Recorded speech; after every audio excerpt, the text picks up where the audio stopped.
wakampeleka mochwari polisi wakampeleka mochwari. Ninaongelea habari za mtu ambaye yupo.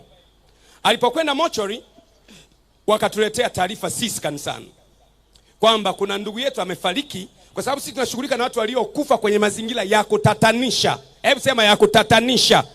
Yaani mazingira ukiangalia, ndugu yangu kafa kweli, kwa sababu hata magari, ukiwa na gari jipya halizimiki tu. Gari mpya ukinunua, betri ipo, mafuta yapo, maji yapo, haizimiki tu. Na mtu ameumbwa na Mungu sio akudondoka tu kafa. Haiko hivyo. Utaona Elisha akaugua kwa ugonjwa uliomuua.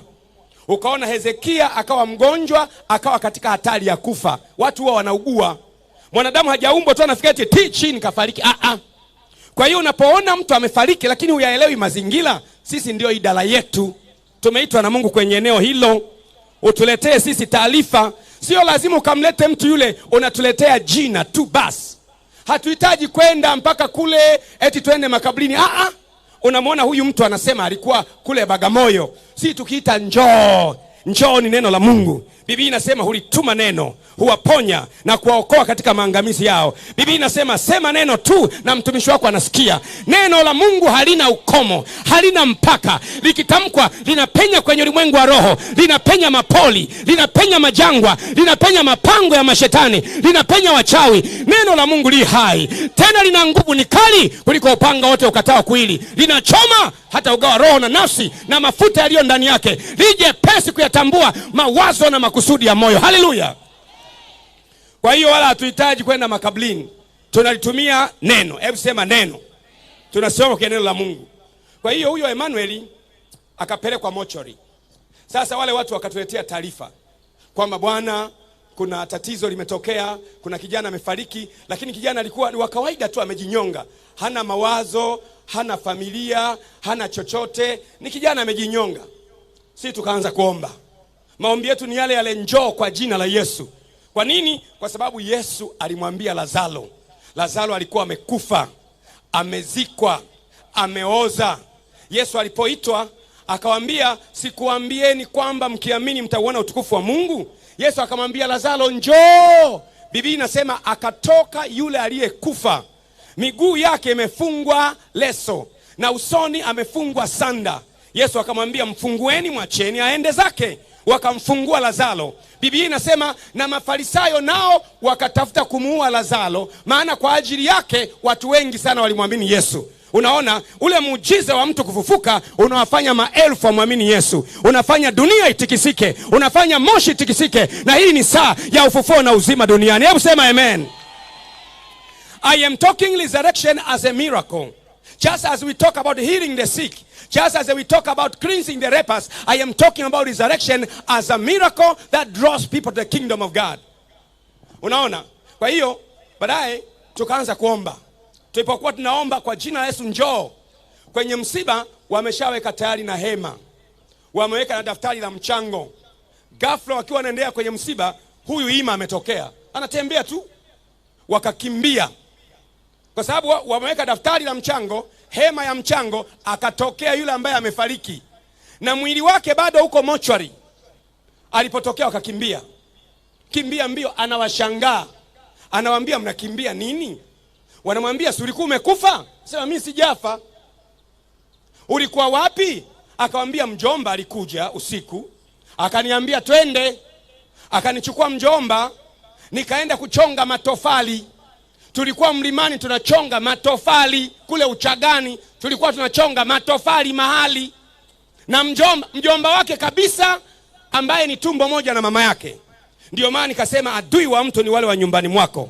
Kuna wakati mwingine mtu anakuchekea mchana, kumbe adui yako. Hebu sema kwa jina la Yesu, kuanzia leo nionyeshe adui yangu kwa jina la Yesu. Mungu akufungue macho, ama kwa njia ya ndoto, ama kwa njia ya unabii, ama kwa njia ya neno. Umjue adui yako, hamkosi kuzitambua hila zake kwa jina la Yesu. Akasema, mjomba aliondoka na mimi. Mjomba aliondoka na wewe? Ndio. Kweli ulikuwa wapi? Nilikuwa mlimani, tulikuwa tunachonga mawe leo siku ya pili. Umetokaje? Nimesikia watu wanasema njoo. Nikafuata hiyo sauti, nimekuja mpaka hapa. Tendo hilo ikabidi tukaripoti polisi. kwa sababu sasa amekufa kwa kujinyonga na mwili uko polisi. Tukaripoti polisi. Polisi wakasema bwana, twende kule mochwari tukaangalie mwili wake, maana tumeutoa sisi kwenye kamba. Polisi wakaenda mpaka mochwari. Kwenda kukuta mochwari, wakamkuta Emmanuel mwingine anafanana na yule yule. Alikuwa na kikamba shingoni, anafunga kikamba cha kiatu, anacho. Alikuwa na kovu hapa usoni, analo. Kukawa na Emmanuel wawili, Emmanuel aliye hai na Emmanuel aliye mochwari. Unaona? Wazazi wakaambiwa bwana, zikeni. Wakakataa, wakasema hatuwezi kuzika. Wakazika watu wa manispaa.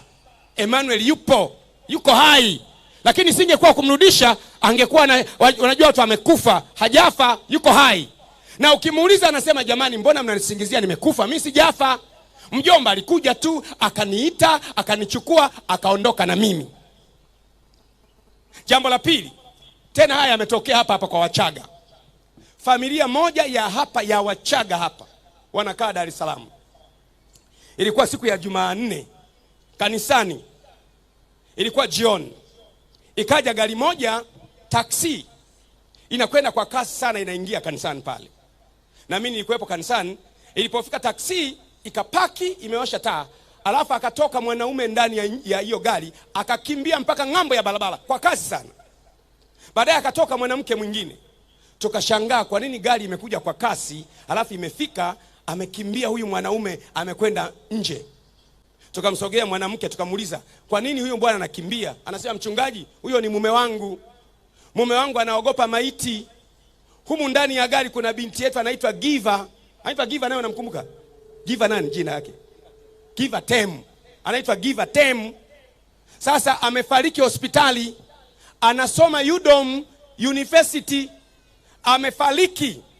Tumeamua tuje hapa mchungaji, mimi na mume wangu tumeubeba mwili, tuje hapa tuombewe. Amefariki. Yupo. Mimi nilikuwa pale nje, nikamwambia msaidizi wangu anaitwa Lema. Tena bahati nzuri Lema huyu hapa. Nikamwambia huyu Lema. Nikamwambia Lema, hakikisha huyu binti anafufuka. Huyu Lema akasema amen. Wanafunzi wangu mimi nimewafundisha hakuna cha hapana, sina hapana. Wanafunzi wangu mimi ni ndio. Maana Biblia inasema ahadi zote katika Kristo ni ndio na amen. Lolote alilosema Mungu ni ndio na amen. Akasema amen, amen. Of course nilikuwa najua nimwachia kazi ngumu. Nikaingia ofisini. Nilipoingia ofisini, akachukua huo mwili, wakabeba huo mwili wa hiyo binti, ana miaka 22. Wakaanza kumuita Giva, njoo kwa jina la Yesu. Wakaanza kuomba. Wameomba, mimi niko ofisini. Baadaye mimi nikatoka pale na waangalia wamefikia hali gani. Alipokuwa Lema anaomba njoo, ghafla yule binti akaamka, akakimbia mbio. Huyu Lema akamkimbiza, wakavuka naye barabara ng'ambo ya pili, akamkamata binti. Binti amefufuka, alafu akatimka mbio. Wakamuuliza, kwa nini unakimbia? Anasema mimi nilikuwa Tanga, sikuwepo hapa. Nilikuwa Tanga barabara ya 14. Akamtaja ndugu wa familia yao. Nilipokuwa hospitali, ndugu yetu fulani, siwezi kumtaja kwa sababu anaishi hapa, ndugu yetu fulani alikuja kunichukua, akaondoka na mimi mpaka Tanga. Nilikuwa njiani napelekwa kwenye mapango ya Amboni. Nimesikia sauti inaniita njoo. Nikarudi. Wakamuuliza, kwa nini umekimbia? Akasema nimekimbia kwa sababu nilipoamka nilikuwa nafikiri na nyie ni kama wale walionichukua. Akafufuka yule binti. Paka leo binti yupo, ameolewa, amefunga ndoa, ana watoto, kwa sasa anaishi Mwanza, anaitwa Giva. Na yule sasa sikumwombea mimi, alimwombea Lema, sio mimi.